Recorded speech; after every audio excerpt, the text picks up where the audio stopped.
Grab the duct tape and mentally prepare yourself for yet another mind-expanding knowledge bomb from America's #1 business coach, Clay Clark. That's it. Bombs away. Chup, on today's show, we're talking about don't read resumes because 85% of them are fiction literary pieces of work. Right.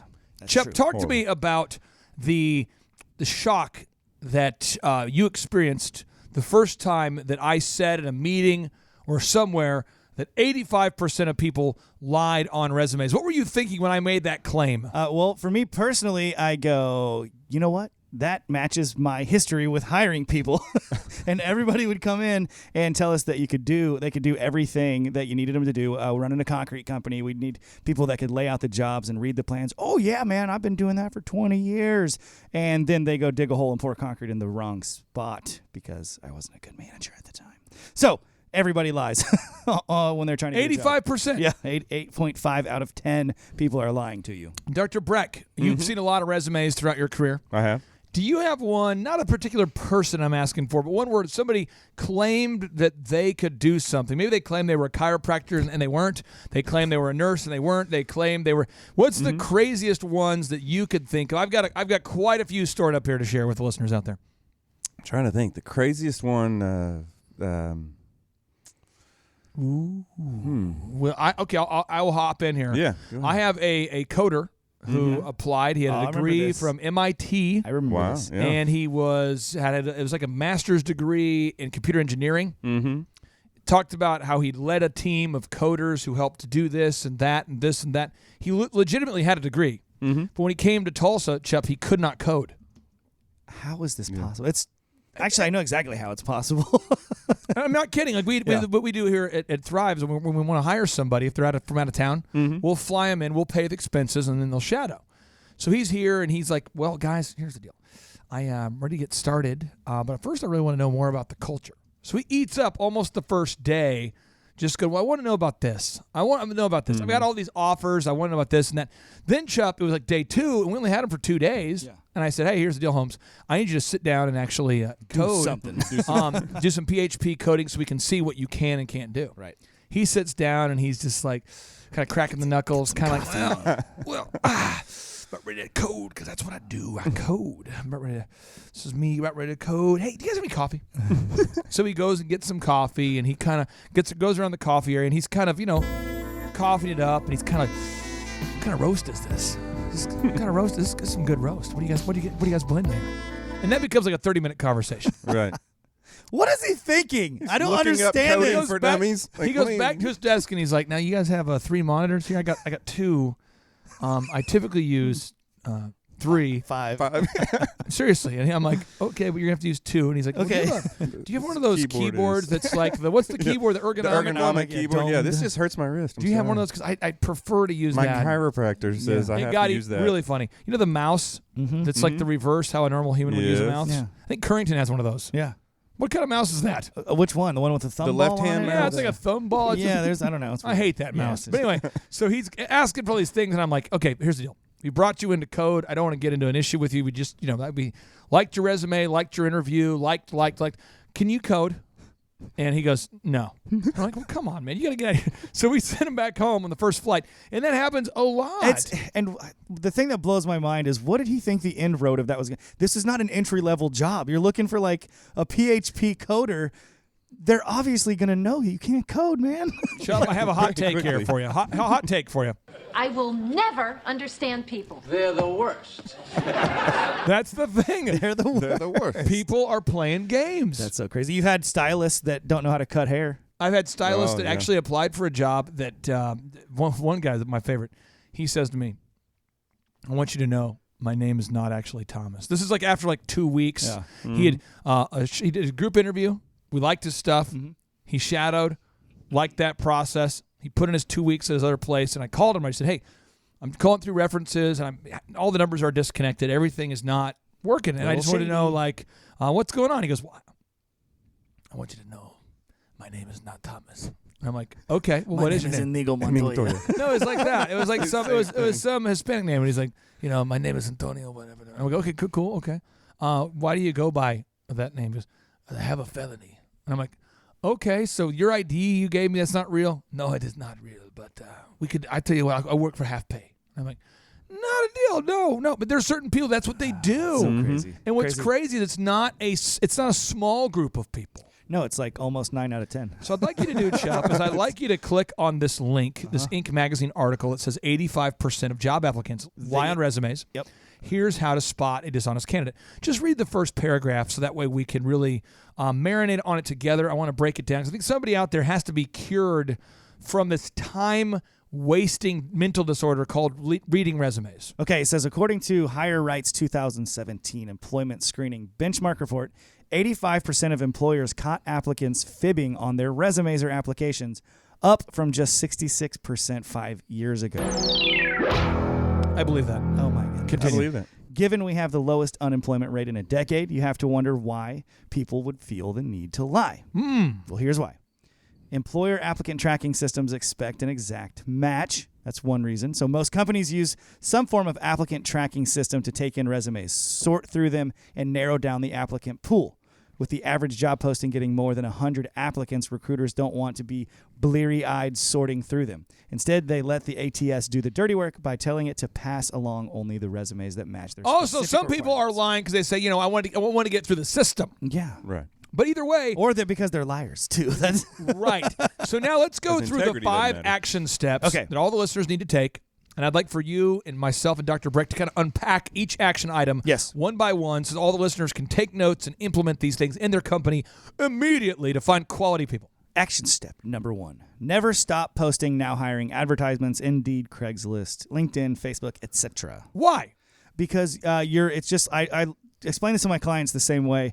I link it to sales. If you wait until you need to make a sale to start trying to get a sale, you're going to have a big dry spell and you're not going to get any money for a large chunk of time. The same thing happens with recruiting. If you wait until you need somebody, you're going to make a bad hire because it's the first available. Also, it creates a culture that's not stagnant. So I'll give you an example. At the workshop on Saturday, I don't know if you remember this, but there was a guy sitting as I was speaking, facing the audience to the left. Okay. A man was there from Dallas. Okay. Who's done very well in business. And just through random circumstances, found out he knew Josh Smith. Yeah, I remember this. One of my former DJs. And by the way, you and Josh are the same person, by the way. You guys would like each other. Very, very similar in many ways. Disruptors. Very funny people, great conversationalists. And Josh was a tremendous DJ for me for years. Well, when he decided to go and start his own company, JW Nutritional, with Jesse, Jesse started it and Josh went to work with him. I never had to try to hold Josh captive. I never had to try to block him from taking that job. I never had to say, God, it would really kill my company if he left. Right. Because I was never done posting for jobs. And I always had a list of people that were great candidates. Mm-hmm. Even if I was fully staffed, I never stopped recruiting. So I always had people ready to go in my file. I had a file cabinet of people I kept back in the day with file cabinets. Right. Had a file cabinet where I'd keep candidates who were a good fit, but I just didn't have a spot for them. So when Josh told me he wanted to start his own thing, I could just open my cabinet, call and find another guy. However, on the other side, it works when you're a business owner and you don't need somebody and they're being squirrely.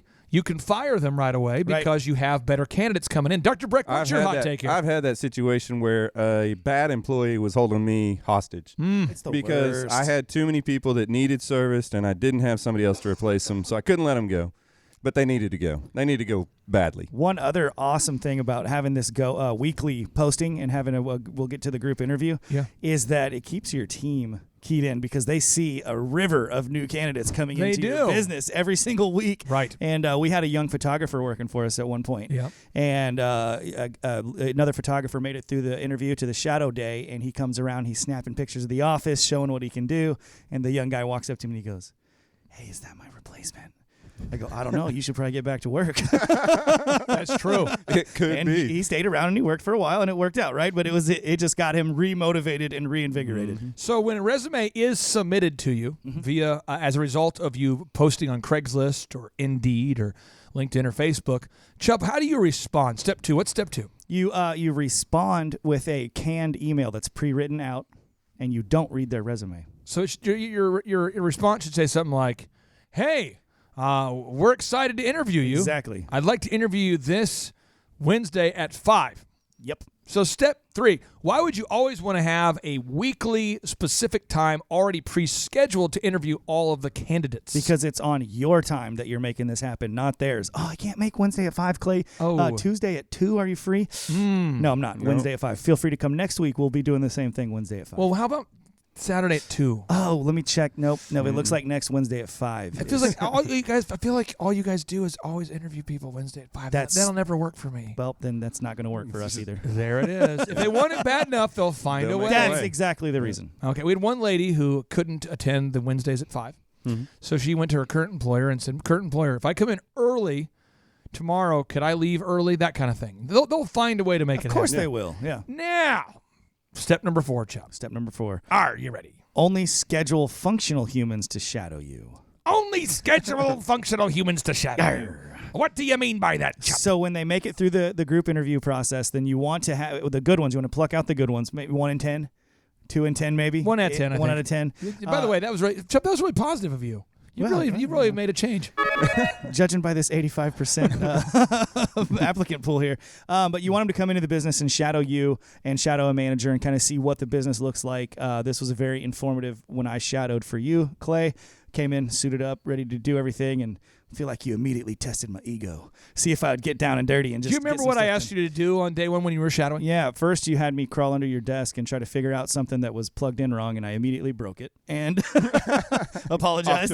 There was a credit card terminal. Then I went upstairs and worked on the credit card terminal that a few people had not been able to fix, but by golly, you got it done. Figured it out. It was funny because he had me call Vanessa and I hadn't met her, and I'm like, hey, got your number from your husband. He wants me to get your bank account information. No, I do all these things on the first date if I can because I want to see how that person can respond to the culture, to the business. If there's people that cannot be resourceful, you just can't win with a team like that. Dr. Breck, when someone shadows you, what are you looking for out of a quality candidate? What are you not looking for? Oh, man, there are so many things I'm looking for. Integrity, so I don't want them lying on their resume. That's a big one. Well, that's pretty judgmental. All right. But character, attitude, those are the soft value, those intangible things that the task stuff, I mean, we can teach you, once you figured out if you're kind of a fit for our culture, then it's a matter of, are you coachable? Are you ready to jump in? Are you roll up your sleeves, hardworking? Did you show up on time? You're dependable. Those are the types of things that are going to make the difference. You come with the right energy. And then the other things we're not looking for are people who are closed off, shut down. That's not my job description. I'm pessimistic. I'm negative Nancy, you name it. You start, the more time you spend with them, the more you realize who they really are. And then you only want to read resumes after the shadowing process. Right. Mm-hmm. After they've shadowed you, after the group interview, after you have determined this person seems like a good fit, then you want to sit down, read that resume, and call those references. You don't want to invest any of your time, as little amount of time as possible, until you vetted him through this filter process. They got to make it through 3 or 4 filters before you should spend any time looking at their resumes and references. Remember, Thrivers, do not read resumes because 85% of resumes are fictional. Do not read those resumes until you've had a group interview, until you've until they've shadowed you, and until you feel like you like the person. Then invest the time to call their references. Be diligent about it so you don't get screwed. And now, without any further ado, we like to end each and every show with a boom. 3, 2, 1, boom.